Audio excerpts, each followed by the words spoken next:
ሰላም ጤና ይስጥልን ተመልካቾቻችን የአፍሪካን ሬኔሳንስ ቴሌቪዥን ዜናዎች ከዚህ በማስከተል ይቀርባሉ። በቅድሚያ ማርሰ ዜናዎችን ነው። ግብጽ ከ80 በመቶ በላይ የሚሆን ከፍ ያለ የውሃ መጠን ተለቆብኛል ስትል ኢትዮጵያን ከሰሰች። ምርጫ ቦርድ ለሰባተኛው ሀገራዊ ምርጫ 10 ቢሊዮን ብር በጀት መመደቡን አስታወቀ። 6 የዓለማችን ግዙፍ አየር መንገዶች ወደ ቬንዙዌላ የሚያደርጉትን በረራ ማቆማቸውን ኤኤፍፒ ዘገበ።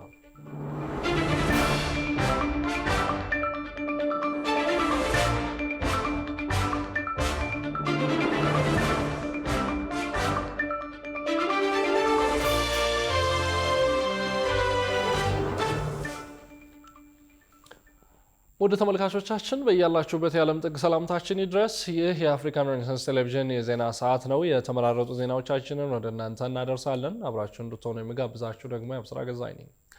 ወደ ቀዳሚው ጉዳያችን ስናልፍ ግብጽ ከ80 በመቶ በላይ የሚሆን ከፍ ያለ የውሃ መጠን ተለቆብኛል ስትል ኢትዮጵያን ከሰሰች። በተያያዘ ደግሞ ግብጽ የኢትዮጵያን ተደጋጋሚ የውሃ አለቃቀቅ ለመከላከል የተዘጋጀ የውሃ መተላለፊያ መገንባቷን ባለስልጣኗ መግለጻቸውም ተሰምቷል። ጽዮን ለይኩን ተጨማሪ አላት። በፈረንጆቹ 1998 አካባቢ ፕሮጀክቱ ተጀምሮ ተቋርጦ በቅርቡ ደግሞ በ2019 አካባቢ እንደ አዲስ እንደተጀመረ ይገለጻል። የግብፁ የቶሽካን ፕሮጀክት ከኢትዮጵያ ታላቁ የህዳሴ ግድብ ፕሮጀክት መጠናቀቅና በይፋ ወደ ስራ መግባት በኋላ ግብጽ ኢትዮጵያ ላይ ለምታነሳው የውሃ አለቃቀቅ ክስ ራስን እንደ መከላከል እየተጠቀመችበት እንደምትገኝ ይገለጻል። ቶሽካን ፕሮጀክት በምዕራብ ግብጽ በረሃዎች የሚገኝና ከአባይ ውሃ የሚመጣው ውሃ ወደ ናስር ሐይቅ ከመግባቱ ቀድሞ የሚተላለፍበት ሲሆን ከተለመደው ከፍ ያለ የውሃ መጠን ሲኖር ቶሽካ ዲፕሬሽን ተብሎ ወደሚጠራው የተፈጥሮ ዝቅተኛ ቦታ በማዞር የናስር ሐይቅ የውሃ መጠን ከዋናው መጠን ከፍ እንዳይል የሚያደርገው እንደሆነም ይገለጻል። ባሳለፍነው መስከረም ግብጽ በሱዳን ተከስቷል ላለችው ጎርፍ እንዲሁም ከሰሞኑ ደግሞ ከወትሮ 80 በመቶ በላይ ከፍ ያለ የውሃ መጠን ከግድቡ ተለቋል በሚል ኢትዮጵያ ላይ ለምታሰማቸው ክሶች ፕሮጀክቱን እንደ መከላከያ እየተጠቀመችው እንደምትገኝ ባለስልጣናቷ በስውር እየገለጹ ይገኛሉ። የግብጽ የውሃ ሀብትና መስኖ ሚኒስቴር ከሰሞኑ ባወጣው መግለጫ በህዳሴ ግድብ ላይ የሪሞት ሴንሲንግ ጥናት ማድረጉን ገልጾ በዚህም 1 ሜትር የሚሆን ውሃ መለቀቁንና ይህም ከተፈጥሯዊ የአባይ ወንዝ የውሃ ፍሰት ወደ 2 ቢሊዮን ሜትር ኪዩብ የሚሆን ተጨማሪ ውሃ መለቀቁን እንደሚያመላክት ገልጿል። ኢትዮጵያ ከህዳሴው ግድብ ላይ ከፍተኛና ያልተቀናጀ ውሃ መልቀቋን የገለጸው የግብጽ የውሃ ሀብትና መስኖ ሚኒስቴር በዚህም በታችኛው ተፋሰስ ላይ ከዚህ ቀደም ታይቶ የማይታወቅ የውሃ መጠን ማስከተሉን ገልጿል። እንዲሁም በዚህ ወር ደግሞ ማለትም ከዳር 1 እስከ 20 የለቀቀችው ውሃ መጠን በቀን በአማካይ 180 ሚሊዮን ኪዩብ ሜትር መሆኑን ገልጾ በዚህ ወቅት ከዚህ ቀደም የሚለቀቀው ውሃ 100 ሚሊዮን እንደነበር ተናግሯል። ታዲያ ሚኒስትሩ ይህን መግለጫ ሲያወጣ ሌላኛው የግብጽ የውሃ ሀብትና መስኖ ሚኒስቴር ከፍተኛ ባለስልጣን ማንነታቸውን ሳይገልጹ ለግብጽ ጋዜጦች በሰጡት መረጃ ግብጽ የሳተላይት ምስሎችና የሃይድሮሎጂ ሞዴሎችን በመጠቀም በግድቡ ላይ ከፍተኛ ክትትል እያደረገችበት መሆኑን መናገራቸው ተሰምቷል። በዚህም ሳቢያ የግብጽ መንግስት እንዲህ አይነት ሁኔታዎች ይከሰታሉ ብሎ በመስጋት የቶሽካን ፕሮጀክት ሲገነባ መቆየቱን መናገራቸውን የተዘገበው። ምርጫ ቦርድ ለሰባተኛው ሀገራዊ ምርጫ 10 ቢሊዮን ብር በጀት መመደቡን አስታወቀ። በኢትዮጵያ ለመጀመሪያ ጊዜ በዘንድሮ ምርጫ ተግባራዊ የሚደረገው የዲጂታል የመራጮች ምዝገባ ስርዓት መዘጋጀቱም ተገልጿል። ቃል ኪዳን ኤርሚያስ ዝርዝሩን አዘጋጅተዋለች። ግንቦት 24 ቀን 2018 ዓ.ም እንደሚካሄድ እቅድ ለተያዘለት ለሰባተኛው ሀገራዊ ምርጫ 10 ቢሊዮን ብር መመደቡን የኢትዮጵያ ብሔራዊ ምርጫ ቦርድ አስታውቋል።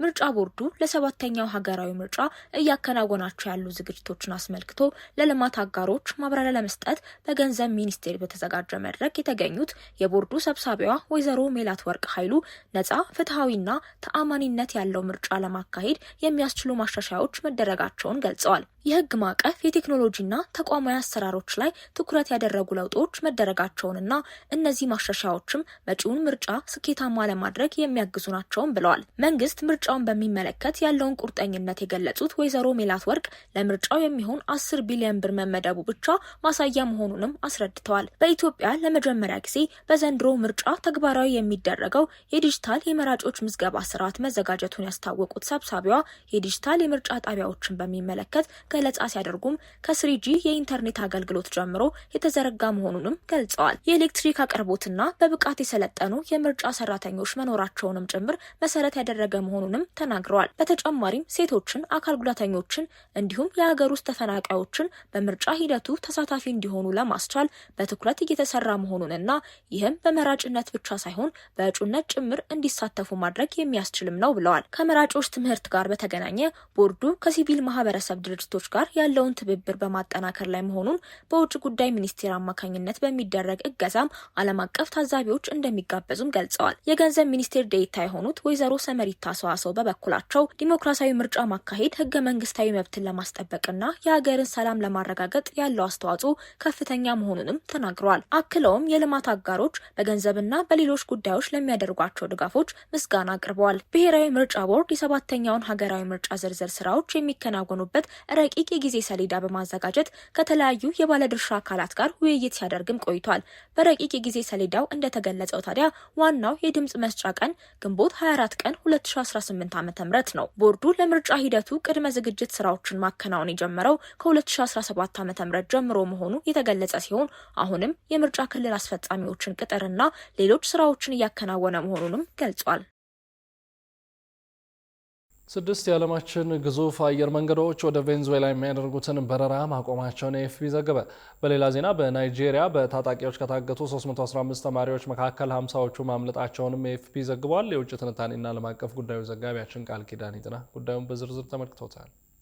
Maduro is an illegitimate ruler, a tyrant who brutalizes his people, but Maduro's grip on tyranny will be smashed and broken. ባለፈው ነሐሴ ወር ነበር ዩናይትድ ስቴትስ የቬንዙዌላን ፕሬዝዳንት ኒኮላስ ማዱሮን በቁጥጥር ስር ለማዋል የሚረዳ መረጃ ለሚያቀብል ሰው ወደ $50 ሚሊዮን ሽልማት ለመስጠት ቃል የገባቸው። የትራምፕ አስተዳደር ፕሬዝዳንት ማዱሮን ግንባር ቀደም የአደንዛዥ እጽ አዘዋዋሪ ናቸው በማለት የፈረጃቸው ሲሆን ከዚህ በተጨማሪም ቬንዙዌላ የአደንዛዥ እጽ አዘዋዋሪ ቡድኖች እንቅስቃሴን ለመግታት በበቂ ሁኔታ እየሰራች አይደለም ሲል በተደጋጋሚ ወቀሳ ማቅረቡን ቀጥሏል። በዚህ የተነሳም ፕሬዝዳንት ትራምፕ ወደ አሜሪካ ለሚመጣው የፌንታኒል አደገኛ እጽ ፍሰት አገሪቱ ቬንዙዌላንና መሪዋን ተጠያቂ አድርገዋል። ይሁንና ፌንታኒል ጥሬ ዕቃውን ከእስያ በማስገባት በዋነኝነት የሚመረተው በሜክሲኮ በመሆኑ ከቬንዙዌላ እንደሚመጣ የሚጠቁም ምንም መረጃ አለመኖሩን የኤኤፍፒ ዘገባ ያስረዳል። የቬንዙዌላ መንግስት በአገሪቱ ውስጥ አንዳንድ የኮካይን ዝውውር እንደሚካሄድ ያመነ ቢሆንም ነገር ግን በቀጠና ውስጥ በጣም ግዙፍ የህገወጥ ዝውውር የሚካሄድባቸው ማዕከሎች አሉ። ኮካይን በብዛት የሚመረተው በኮሎምቢያ በፔሩና በቦሊቪያ ነው። አሜሪካ ከመስከረም ወር ጀምሮ በቬንዙዌላና በኮሎምቢያ የባህር ዳርቻዎች በጀልባዎች ላይ ተከታታይ የአየር ድብደባዎችን ፈጽማለች። አሜሪካ በ10 ዓመታት ውስጥ ግዙፍ ነው የተባለውን የጦር ሰራዊት ወደ ካሪቢያን የላከች ሲሆን ቢያንስ 21 የእጽ አዘዋዋሪ መርከቦች ላይ ጥቃቶችን ሰንዝራ ከ80 በላይ ሰዎች መገደላቸውንም ኤኤፍፒ ዘግቧል። በዓለም ላይ ትልቁንና እጅግ የተራቀቀውን የጦር አውሮፕላን ተሸካሚ መርከብ ካሪቢያን ባህር ላይ ያሰማሩት ትራምፕ ባለፉት ሳምንታት ደግሞ በሺዎች የሚቆጠሩ ወታደሮችን ወደ ቬንዙዌላ በማስጠጋት የኒኮላስ ማዱሮ አስተዳደር ላይ ስጋት መደቀናቸው ተነግሯል። የሁለቱ ሀገራት ፍጥጫ ሞቅ ቀዝቀዝ እያለ መባባሱን ተከትሎ ከሰሞኑ ብቻ ቢያንስ 6 ግዙፍ አየር መንገዶች ወደ ቬንዙዌላ የሚያደርጉትን በረራ መሰረዛቸውን የዘገበው ኤኤፍፒ የአሜሪካ አቪዬሽን ባለስልጣን በቬንዙዌላ አቅራቢያ ከፍተኛ ወታደራዊ እንቅስቃሴ አለ ሲል ማስጠንቀቁን አያይዞ ገልጿል። ወደ ቬንዙዌላ የሚያደርጉትን በረራ ከሰረዙ የዓለማችን ግዙፍ አየር መንገዶች መካከል የስፔን፣ የፖርቹጋል፣ የኮሎምቢያ፣ የቺሊ፣ ብራዚል እና ቱርክ ተጠቃሾች ናቸው። እንደ ኤኤፍፒ ዘገባ ዩናይትድ ስቴትስ ኦፍ አሜሪካ በካሪቢያንና በምስራቅ ፓሲፊክ የምትሰነዝረውን ጥቃት የቀጠለች ሲሆን ትራምፕ የአደንዛዥ እጽ ዝውውርን ለመግታት እርምጃውን እንደሚወስዱ ቢገልጹም ፕሬዝዳንት ማዱሮ ግን የጥቃቶቹ ዓላማ እሳቸውን ከስልጣን ማውረድ እንደሆነ ይናገራሉ። ይህ በእንዲህ እንዳለ ትራምፕ ከማዱሮ ጋር ለዲፕሎማቲክ ውይይት ዝግጁ ነኝ ቢሎም በማንኛውም ሰዓት ግን ወታደራዊ እርምጃ ሊወስዱ እንደሚችሉ የሚጠበቅ በመሆኑ ከደቡባዊ አሜሪካዊቱ ሀገር ጋር ጦርነት መቀስቀሱ አይቀሬ ነው ሲል የዘገበው የፈረንሳዩ ዜና አገልግሎት አዣንስ ፍራንስ ፕሬስ ነው።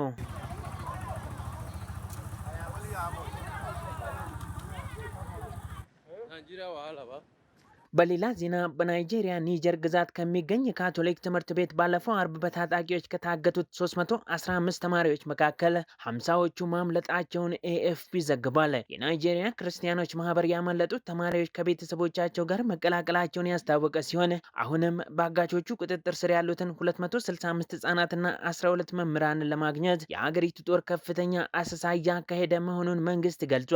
እንደ ኤኤፍፒ ዘገባ የሀገሪቱ ባለስልጣናት በኒጀር የተፈጸመውን የጅምላ እገታ እንዲሁም ከቀናት በኋላ በተመሳሳይ በኬቢ ግዛት 20 ተማሪዎች ከአዳሪ ትምህርት ቤት መወሰዳቸውን ተከትሎ ትምህርት ቤቶች እንዲዘጉ ማዘዛቸው ተሰምቷል። የ50ዎቹ ተማሪዎች የማምለጥ ዜና ለቤተሰቦቻቸውና በናይጄሪያ ሰሜናዊ ምዕራብ የታገቱ በመቶዎች የሚቆጠሩ ተማሪዎች እጣ ፋንታ ስጋት ገብቷቸው ለነበሩ ናይጄሪያውያን ለጊዜው እፎይታን የሚሰጥ ነው ቢባለም ቀሪዎቹን ለማስለቀቅም የመከላከያ ሰራዊት፣ ፖሊስና የአካባቢው ነዋሪዎች ታጣቂዎቹ ይደበቁባቸዋል ተብለው የሚታመኑ ደኖችና ራቅ ያሉ መንገዶች ላይ አሰሳ እያካሄዱ መሆኑን ኤኤፍፒ ዘግቧል። ታፍነው የተወሰዱት ሰዎች እንዲለቀቁ የጠየቁት የሮማው ርዕሰ ሊቃነ ጳጳሳት ሊዮ 14ኛ ከፍተኛ ሐዘን እንደተሰማቸው የገለጹ ሲሆን ባለስልጣናቱ አፋጣኝ እርምጃ እንዲወስዱም አሳስበዋል። Studenti nella Nigeria e nel Camerun.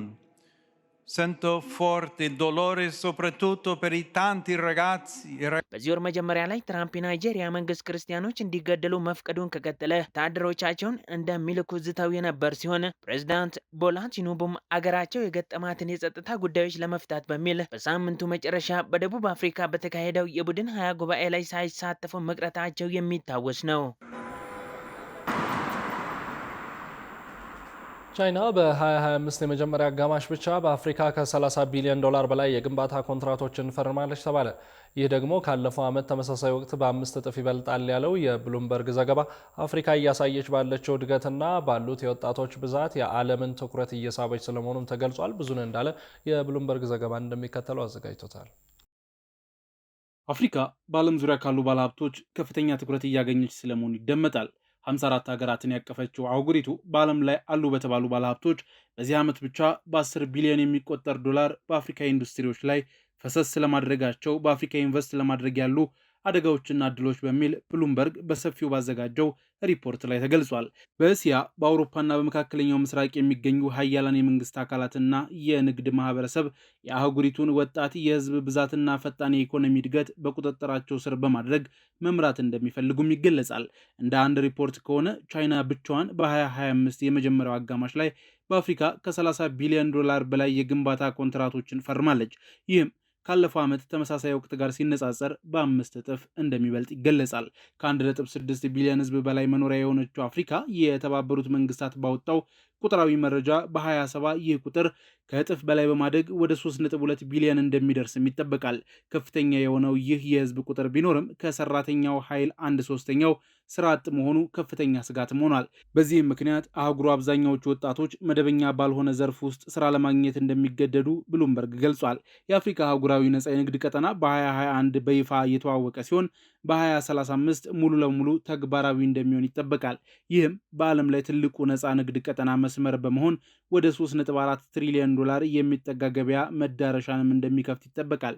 ነገር ግን እያንዳንዱ እድገት የራሱ ችግር አለው። እንደ አፍሪካ ልማት ባንክ ገለጻ አህጉሩ በዓመት እስከ 180 ቢሊዮን ዶላር የሚደርስ ከፍተኛ የመሰረተ ልማት ፋይናንስ ክፍተት ያጋጥመዋል። ከዚህ ባለፈም የፖሊሲ እርግጠኛ ለመሆን የክህሎት ክፍተቶች፣ ከፍተኛ የወጣቶች ስራ አጥነትና እየጨመረ የመጣው የውጭ ዕዳ ጫና በአህጉሪቱ የሚያጋጥሙ ተግዳሮቶች ናቸው። የውጭ ኢንቨስትመንትን ለመሳብ ከሚቀመጡ መስፈርቶች ውስጥ የሆነው የደህንነትና የመሰረተ ልማት ግንባታ ለመሟላትም አህጉሪቱ የተጋረጠባት ስጋት መሆኑን ዘገባው ቢገልጽም ከዚህ ባለፈው አፍሪካ በግብርና ላይ እየሰራች ባለችው ስራ በ2030 የግብርናው ዘርፍ 1 ትሪሊዮን ዶላር እንደሚደርስና ለአህጉሪቱ እድገት አስተዋጽኦ አለው የሚባለው የበይነ መረብ ተጠቃሚነት ቁጥርም በተወሰኑ ዓመታት ውስጥ 1.1 ቢሊዮን በላይ ሰዎች እንደሚጠቀሙ ይተነበያል።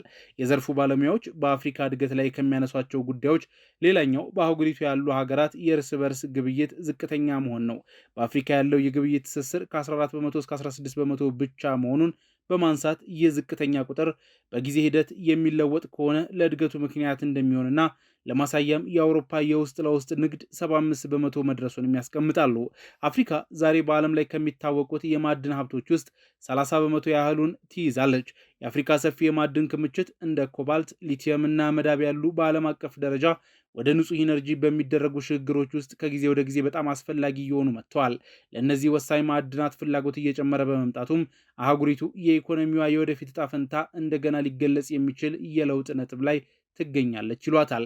ከዚህ ባለፈም አህጉሪቱ ከፍተኛ የተባለ የማዕድን ሀብት ያላት ቢሆንም እስካሁን የተጠቀመችው 10 በመቶ ብቻ የማይሞላ በመሆኑ ይህ ሀብት ወደ ስራ ሲገባ አህጉሩ ከሌሎች የዓለም ክፍሎች ጋር ተወዳዳሪ በሚሆን ደረጃ ወደ ከፍተኛ እድገት እንደምትሄድም ይገለጻል። ከዚሁ ጋር በተያያዘም ኢትዮጵያ በምስራቅ አፍሪካ ጉልህና በፍጥነት እያደገ የመጣ ኢኮኖሚ ያላት ሀገር ከመሆኗም በላይ ሰፊ የገበያና የኢኮኖሚ ሊበራላይዜሽን ስላላት ከፍተኛ የኢንቨስትመንት እድሎችን እንደምታቀርብ፣ የውጭ ካፒታልን የሚስቡ ቁልፍ ዘርፎችም ግብርናን፣ ማኒፋክቸሪንግና ኢንዱስትሪያልን፣ በታዳሽ ኃይል ላይ ከፍተኛ ትኩረት የሚሰጠው እያደገ የመጣው የኢነርጂ ዘርፍና ከፍተኛ የመሰረተ ልማትም ተነሳሽነቶቹን ቢገልጽም የፖለቲካ አለመረጋጋት፣ የውጭ ምንዛሬ እጥረትና የቁጥጥር መላላት የመሳሰሉ ጉልህ አደጋዎች መኖራቸውም ይጠቀሳል።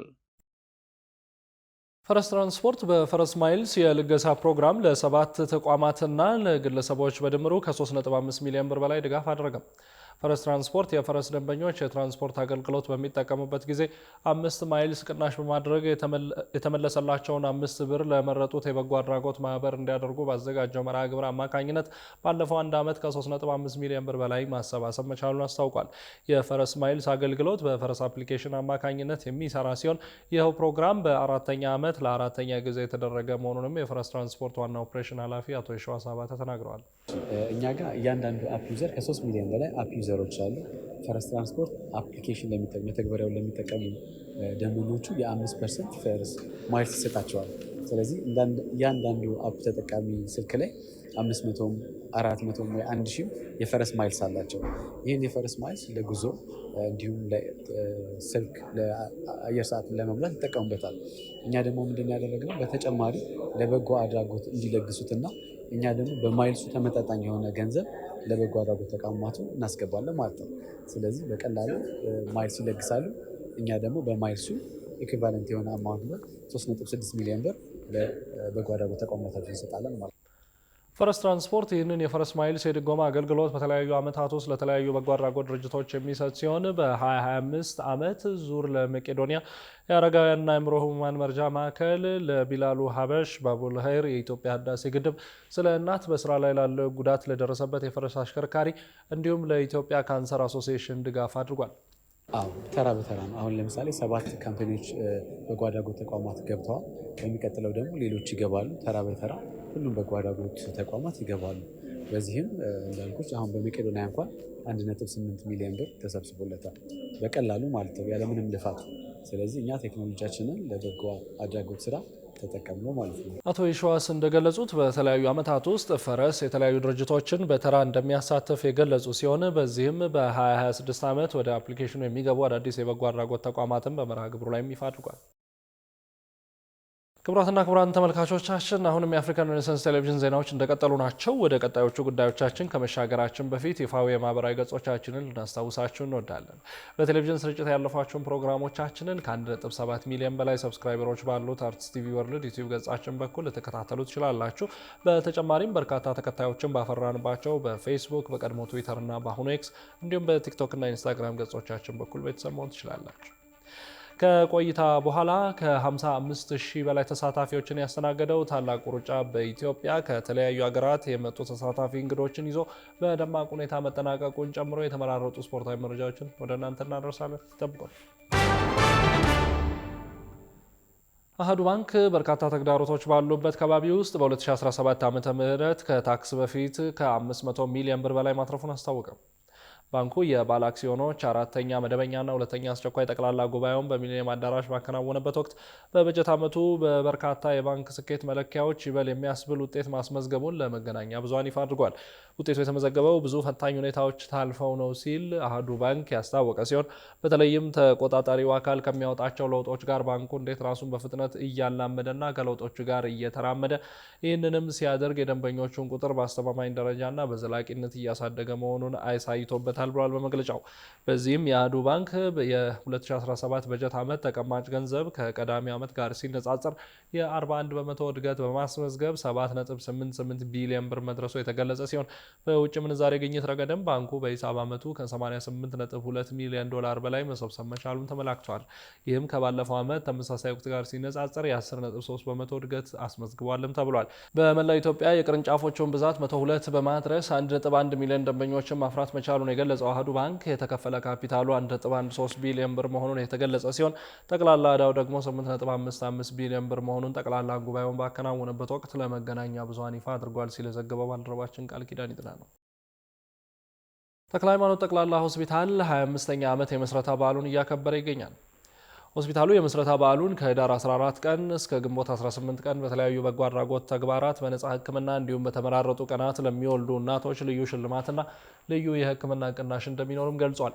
የሆስፒታሉ የምስረታ በዓል የመክፈቻ ስነ ስርዓት ላይም አርቲስት ቸርነት ፈቃዱን የብራንድ አምባሳደር አድርጎ መሾሙን ይፋ አድርጓል። ሆስፒታሉ ላለፉት 25 ዓመታት በሀገራችን የጤና ዘርፍ ላይ ራሱን አስተዋጽኦ ለማበርከት ሲሰራ መቆየቱን አስታውቋል። ተክለ ሃይማኖት ጠቅላላ ሆስፒታል በቀጣይ እየገነባ ያለውን ኮምፕሬሄንሲቭ ሆስፒታል ሲጠናቀቅ ወደፊት 12 ቀዶ ሕክምና ክፍሎችና 200 አልጋዎች እንደሚኖሩትም ይጠበቃል ተብሏል። አዋሽ ባንክ ጠቅላላ የሀብት መጠኑ 442.6 ቢሊዮን ብር መድረሱን አስታወቀም። የባንኩ የባለ አክሲዮኖች 30ኛ ዓመታዊ መደበኛ ጉባኤና 18ኛ አስቸኳይ ጠቅላላ ጉባኤን አስመልክቶ ለመገናኛ ብዙሃን መግለጫ የሰጠ ሲሆን የባንኩ ዋና ስራ አስፈጻሚ ፀሐይ ሽፈራው አዋሽ ባንክ ጠቅላላ ሀብቱን ወደ 442.6 ቢሊዮን ብር ማድረሱን ገልጸዋል። በጉባኤው የአዋሽ ባንክ ዋና ስራ አስፈጻሚ ፀሐይ ሽፈራው እንዳሉት ባንኩ በሂሳብ ዓመቱ 25.67 ቢሊዮን ብር ያልተጣራ ትርፍ ያስመዘገበ ሲሆን ይህም ካለፈው ዓመት ጋር ሲነጻጸር 137 በመቶ እድገት ማሳየቱንና ከፍተኛ ትርፍ መሆኑንም አንስተዋል። የባንኩ ጠቅላላ ተቀማጭ 358.5 ቢሊዮን ብር መሆኑን ገልጸው ካለፈው ተመሳሳይ ወቅት ጋር ሲነጻጸር 125.9 ቢሊዮን ብር እድገት ማሳየቱንም ጠቁመዋል። የባንኩ በሂሳብ ዓመቱ ከ2 ቢሊዮን የአሜሪካን ዶላር በላይ የውጭ ምንዛሬ ማግኘት መቻሉና የተሰጠ ብድር ክምችትም 20 በመቶ እድገት ማስመዝገቡን ተናግረዋል። አዋሽ ባንክ አጠቃላይ ባለአክሲዮኖቹ 12142 ሲሆኑ ከ15 ሚሊዮን በላይ ደንበኞች ማፍራቱም የተገለጸ ሲሆን በተጠናቀቀው የሂሳብ ዓመት 52 አዳዲስ ቅርንጫፎችን በመክፈት የቅርንጫፎቹን ቁጥር 989 እንዳደረሰም ተመላክቷል ሲል የዘገበው ባልደረባችን ጌታውን አበበ ነው። ኬምብሪጅ አካዳሚ ከፍተኛ ውጤት ላስመዘገቡ ተማሪዎች የእውቅናና የሽልማት ፕሮግራም አካሄደ። የአካዳሚ መስራችና ዋና ስራ አስኪያጅ ፕሮፌሰር ገመቺስ ደስታ በመርሃ ግብሩ ላይ ባደረጉት ንግግር ተማሪዎቻችን ዓለም አቀፍ ፈተናዎች ላይ ከፍተኛ ውጤት ማምጣታቸውን ተከትሎ ይህንን የሚያረጋግጥ ደብዳቤ እንግሊዝ ከሚገኘው እውቅ የፈተና ድርጅት ተቀብለናል ሲሉ ተናግረዋል። ዋና ስራ አስኪያጁ አክለውም ካምብሪጅ አካዳሚ በኢትዮጵያ ውስጥ ቁጥር 1 ትምህርት ቤት ከመሆኑም ባለፈ ይህንን ውጤት ያስመዘገበ ብቸኛው ትምህርት ቤት ነው ሲሉም ተናግረዋል። የኬምብሪጅ አካዳሚ ተማሪዎች በኢትዮጵያና በአፍሪካ ደረጃ ብቻ ሳይሆን በዓለም አቀፍ ደረጃ ብቃታቸውን ያሳዩበት ነው የተባለ ሲሆን ይህ ውጤት ለኢትዮጵያ እጅግ አኩሪና አስደሳች መሆኑንም ፕሮፌሰር ገመቺስ ደስታ ጠቁመዋል። በሽልማት ስነ ስርዓቱ ላይ ዶክተር ነገሪ ሌንጮን ጨምሮ የተለያዩ ሀገራት አምባሳደሮች፣ የተማሪ ወላጆች እንዲሁም ጥሪ የተደረገላቸው እንግዶችም ተገኝተዋል። ኬምብሪጅ አካዳሚ ኢትዮጵያ፣ አሜሪካንን ጨምሮ ከ52 ሀገራት የመጡ የተለያዩ ተማሪዎችን በአንድነት ይዞ የሚያስተምር ዓለም አቀፍ ትምህርት ቤት ነው ሲል የዘገበው በድጋሚ ባልደረባችን ጌታውን አበበ። ክቡራትና ክቡራን ተመልካቾቻችን አሁን በ12ኛ ሳምንት የእንግሊዝ ፕሪሚየር ሊግ የአምናው የሊጉ አሸናፊ ሊቨርፑልና የፔፕ ጓርዲዮላ ማንቸስተር ሲቲ መሸነፋቸውን ጨምሮ የተመራረጡ ስፖርታዊ መረጃዎችን ወደ እናንተ የምናደርስበት ሰዓት ላይ ደርሰናል። ስፖርታዊ መረጃዎቹ በባልደረባችን ዮናስ ግርማ ወደ እናንተ ይደርሳሉ። ከመረጃዎቹ ጋር መልካም ቆይታ። ከአፍሪካ ሪነሳንስ ቴሌቪዥን የሰዓቱን ስፖርታዊ መረጃዎች ይዘን መተናል። መረጃዎቻችንን ከሀገር ውስጥ እናስቀድማለን። አትሌት ይስማው ድሉና አትሌት መልክናት ውዱ የታላቁ ሩጫ በኢትዮጵያ የ2018 ዓ.ም አሸናፊዎች ሆኑ። የዘንድሮ ታላቁ ሩጫ በኢትዮጵያ መነሻና መዳረሻውን በአዲስ አበባ መስቀል አደባባይ በማድረግ ከ55,000 በላይ ሰዎች በተሳተፉበት ተካሂደዋል። በአፍሪካ ከትላልቅ የጎዳና ላይ ውድድሮች አንዱ በሆነው በዚህ ውድድር በርካታ የውጭ ሀገር አትሌቶችና ዜጎችም መሳተፍ ችለዋል። ለ25ኛ ጊዜ በተደረገው ታላቁ ሩጫ አትሌት ይስማው ድሉ አሸናፊ በመሆን ከአዲስ አበባ ከንቲባ አዳነች አቤቤ የዋንጫ ሽልማቱን የተቀበለ ሲሆን ለአሸናፊውም አትሌት የ400,000 ብር ሽልማት ተበርክቶለታል። ይስማው ድሉ በባለፈው ዓመት ታላቁ ሩጫ ውድድር ላይ 3ኛ ደረጃን ይዞ ማጠናቀቁ የሚታወስ ሲሆን ጠንክሮ ተዘጋጅቶ በመምጣት የዘንድሮ ውድድር አሸናፊ መሆን ችለዋል። 25ኛው ታላቁ ሩጫ በኢትዮጵያ የ10 ኪሎ ሜትር በሴቶች ምድብ ደግሞ የአምናው አሸናፊ አሸናፊ አትሌት መልክናት ውዱ ውድድሩን ለሁለተኛ ጊዜ አሸንፋለች። ፍታው ዘርአይ ሁለተኛ ደረጃን ይዛ ስታጠናቅቅ መሰለች አለማየሁ ደግሞ ሶስተኛ ወጥታለች። ለውድድሩ አሸናፊ አትሌቶች የዋንጫና የ400 ሺህ ብር ሽልማት የተበረከተላቸው ሲሆን ሁለተኛ ለወጡት የ200 ሺህ ብርና ሶስተኛ ለወጡት አትሌቶች ደግሞ የ100 ሺህ ብር ሽልማት እንደተሰጣቸው ተገልጿል። በ2018 ሶፊ ማልት ታላቁ ሩጫ በኢትዮጵያ 10 ኪሎ ሜትር ትላንት ከ55 ሺህ በላይ ተሳታፊዎች በተገኙበት በደማቁ የተካሄደ ሲሆን እንደዚህ ያሉ የህዝቡን መያያዝና አብሮነት የሚያጠናክሩ መርሃ ግብሮች ሲደረጉ የኢትዮጵያ ውበት በደንብ ጎልቶ እንደሚታይ ተሳታፊዎቹ ተናግረዋል። ከ811 ቀናት በኋላ ወደ ሜዳ የተመለሰው ፖል ፖግባ የማይረሳ ምሽት ነበር በማለት በስሜት ታጅቦ ደስታውን ገልጿል። ፈረንሳዊ የቀድሞ ማንቸስተር ዩናይትድ እና የጁቬንቱስ ኮከብ ፖል ፖግባ ከረጅም ጊዜ ቅጣት በኋላ ወደ ሜዳ ተመልሰዋል። የዓለም እግር ኳስ ከተመለከተቻቸው ምርጥ የመሃል ሜዳ ተጫዋቾች መካከል አንዱ እንደሆነ የሚነገርለት ፖል ፖግባ ከ811 ቀናት በኋላ ወደ እግር ኳስ ሜዳ በመመለስ ጨዋታውን ማከናወን ችሏል። የ32 ዓመቱ ፖግባ ከአበረታች ንጥረ ነገር ጋር በተያያዘ የ4 ዓመት እገዳ ተጥሎበት የነበረ ቢሆንም በዓለም አቀፉ የስፖርት ገላጋይ ፍርድ ቤት ወደ 19 ወራት ዝቅ እንደተደረገለት ይታወሳል። የ19 ወራት እገዳውን ከጨረሰ በኋላ ፈረንሳዊ ኮከብ ወዲያው ወደ ሜዳ መመለስ እንዳልቻለ ይታወሳል። የቀድሞ የጁቬንቱስ እና የማንቸስተር ዩናይትድ ተጫዋች ባለፈው ክረምት ሞናኮን ቢቀላቀልም ካሳለፈው ፈታኝ ጊዜ ጋር በተያያዘ ወደ ሜዳ ገብቶ ግልጋሎት ለመስጠት ብዙ ጊዜ አስፈልጎት ቆይቷል። ፖግባ ለመጨረሻ ጊዜ የተጫወተው በፈረንጆቹ 2023 መስከረም ወር ጁቬንቱስ ከኢምፖሊ ባደረጉት ጨዋታ የነበረ ሲሆን ከፈረንጆቹ 2023 ወዲህ የመጀመሪያ ጨዋታውን ክለቡ ሞናኮ ከሬንስ ጋር ቅዳሜ ምሽት ባደረገው ጨዋታ ተቀይሮ በመግባት መጫወት ችሏል። ከረጅም ጊዜ በኋላ ወደ ሜዳ ገብተው መጫወት የቻለው ፖግባ ከጨዋታው መጠናቀቅ በኋላ እጅግ ስሜታዊ ሆኖ ታይተዋል። ከጨዋታው በኋላ ፖል ፖግባ በኤክስ አካውንቱ 2 ዓመት ርቆ ወደ ሜዳ መመለስ ለእኔ ልገልጸው ከምችለው በላይ ትርጉም ነበረው። ደጋፊዎቹ ስላሳዩኝ ፍቅር፣ ጉልበትና እምነት አመሰግናለሁ። ከኋላዬ ለቆሙት ለደገፉኝና በዚህ ጉዞ ወቅት ላበረታቱኝ ሰዎች ሁሉ በጣም አመሰግናለሁ። ይህ የመጀመሪያ ውድድር የኔ ብቻ አልነበረም፣ እኔን መደገፍ ያላቆሙ የሁላችሁም ነበር በማለት አስተያየቱን ሰጥተዋል። ፖግባ በአበረታች ንጥረ ነገር ከእግር ኳስ ታግዶ በቆየበት ጊዜ ፈታኝ ጊዜያትን ማሳለፉን በተለያዩ አጋጣሚዎች መናገሩ ይታወሳል። በዚህ አስቸጋሪ ጊዜ ሁሉም ርቆት ቤተሰቦቹና ክርስቲያኖ ሮናልዶ ብቻ ከጎኑ እንደነበሩም ተናግሯል። ፖግባ የዓለም ዋንጫን በፈረንጆች 2018 ከሀገሩ ፈረንሳይ ጋር ማሳካት የቻለ ሲሆን የቀድሞ ብቃቱን መልሶ በማግኘት የዓለም እግር ኳስ ደጋፊዎችን ዳግመኛ በአስደናቂ እንቅስቃሴውና ችሎታው ያስደስታል ተብሎ ይጠበቃል።